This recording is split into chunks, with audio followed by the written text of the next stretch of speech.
Selamat siang, perkenalkan nama saya Angelina Tornauli dengan NIM akhir 226 dari kelas 3D. Di sini saya akan menjelaskan hasil observasi yang telah saya lakukan pada subjek dengan usia 20-30 tahun dengan judul Impulsive Buying, di mana aspek yang dilihat yang pertama spontanitas, dan indikatornya yaitu individu melakukan pembelian secara tiba-tiba tanpa adanya perencanaan sebelumnya, dan target perilaku individu membeli tanpa direncanakan sebelumnya, dan juga individu memutuskan membeli tanpa membandingkannya dengan yang lain. Yang berikutnya aspek kekuatan kompulsi dan intensitas, di mana indikatornya individu mempunyai keinginan untuk membeli yang kuat, dan target perilakunya individu membuat keputusan membeli tanpa membutuhkan waktu yang lama, kurang lebih 1 menit di luar yang telah direncanakan. Dan juga yang berikutnya aspek kegairahan dan stimulus, di mana indikatornya individu memiliki keinginan untuk membeli dan mendapat dukungan dari pihak luar sehingga membuat keputusan untuk membeli. Dan target perilakunya individu memutuskan untuk membeli setelah bertanya pada pendapat orang lain terlebih dahulu. Dan juga masih di aspek kegairahan dan stimulus, indikatornya di mana individu memiliki keinginan untuk membeli dan mendapat stimulus lain yang membuatnya mengambil keputusan untuk membeli produk tersebut. Dan target perilakunya individu memutuskan untuk membeli karena ada diskon, melihat diskon dari iklan. Dan juga target perilaku berikutnya individu memutuskan untuk membeli karena adanya tawaran dari orang lain. Yang berikutnya aspek sinkronitas, di mana indikator individu mendapat dorongan untuk melakukan pembelian dari dalam dan dari luar dirinya individu sekaligus, di mana target perilakunya individu mengamati produk dalam waktu yang lama, kurang lebih 2 menit, dan mendapat saran dari orang lain untuk membeli.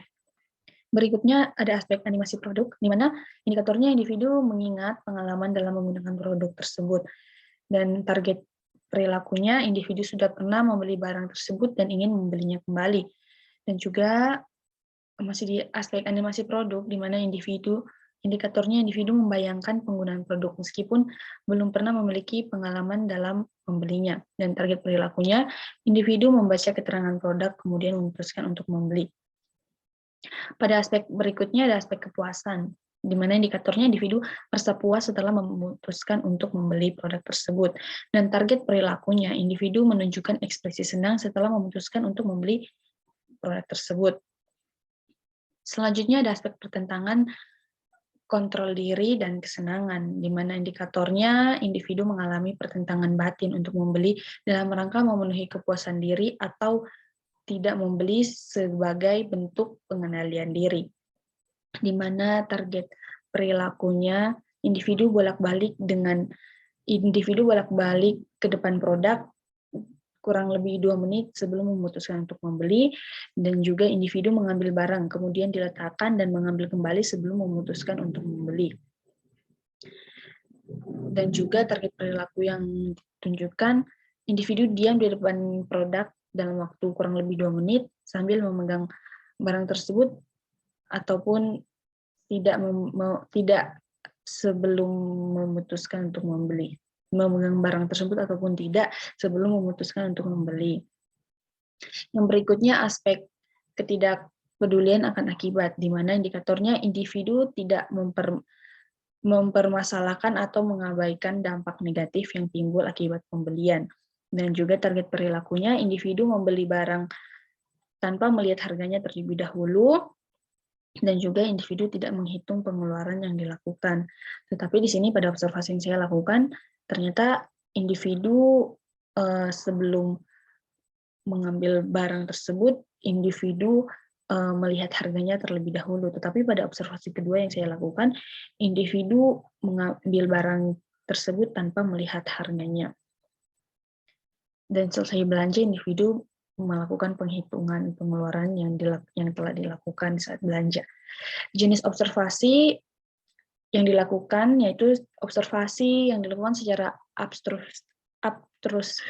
abstrusif, eksperimen, partisipasi, dan sistematis. Dan juga teknik pencatatan data menggunakan dua jenis, yaitu kualitatif dan kuantitatif, di mana kualitatif menggunakan teknik anecdotal record dan juga teknik pencatatan kualitatif menggunakan behavior checklist. Alat yang digunakan yaitu perekam suara, handphone, lembar pencatatan observasi, alat tulis, dan inform konsen. Dan juga langkah-langkah observasi, yang pertama tahap perencanaan, di mana kita menyusun laporan dan membuat inform konsen. Yang kedua, kita menentukan subjek. Yang ketiga, membuat janji bersama subjek untuk melaksanakan observasi. Dan yang langkah kedua, tahap pelaksanaan observasi, yaitu menjalankan tujuan dan meminta observi mengisi inform konsen. Yang kedua, melaksanakan observasi. Tapi yang ketiga, tahap analisa, di mana menganalisa hasil observasi, membuat laporan observasi. Dan subjek observasi yang kita observasi, yaitu dewasa awal yang berusia 20 hingga 30 tahun, dengan teknik pengambilan subjek, yaitu menggunakan teknik purpose sampling, yang dimana merupakan teknik untuk menentukan sampel dengan adanya suatu pertimbangan-pertimbangan tertentu sesuai dengan data yang ingin didapatkan. Yang kedua, observer. Observer pada observasi ini yaitu mahasiswa kelompok 2, dari anggota kelompok 2, Injilnoli dengan NIM 226. Dan waktu pelaksanaan saat observasi, pelaksanaan observasi dilaksanakan pada jam 18.30 bertempat di Hypermart Malang Town Square, di tempat perbelanjaan. Yang berikutnya, pembahasan dari hasil observasi yang telah dilakukan, di mana menurut ROC 1987 mendefinisikan impulsive buying sebagai pengalaman yang sangat kuat dan mendorong konsumen untuk segera membeli, sehingga menyebabkan konflik emosi baik sebelum memutuskan untuk membeli atau setelah membeli, dan mengabaikan konsekuensi negatif yang dapat ditimbulkan. Dan di sini berdasarkan hasil asesmen secara keseluruhan yang telah dilakukan terhadap perilaku impulsive buying pada subjek memiliki kecenderungan melakukan impulsive buying yang tidak terlalu tinggi, yang dimana subjek melakukan impulsive buying pada produk berdasarkan aspek-aspek seperti aspek kegairahan dan stimulus, yang mana sebagai perasaan ingin membeli yang muncul dari dalam dirinya sendiri, dan pengambilan keputusan pembelian yang disebabkan oleh rangsangan dari luar. Yang berikut, subjek sering melakukan impulsive buying dengan aspek sinkronitas, yang dimana kerjasama antara faktor internal dan eksternal yang memotivasi subjek untuk membelinya. Dan berikutnya, aspek pertentangan antara kontrol diri dan kesenangannya, itu konflik antara penguasaan untuk tidak membeli dan keinginan untuk membeli. Di sini subjek akan melakukan pembelian tanpa direncanakan, biasanya karena mengalami perasaan bimbang untuk menentukan untuk membeli atau tidak.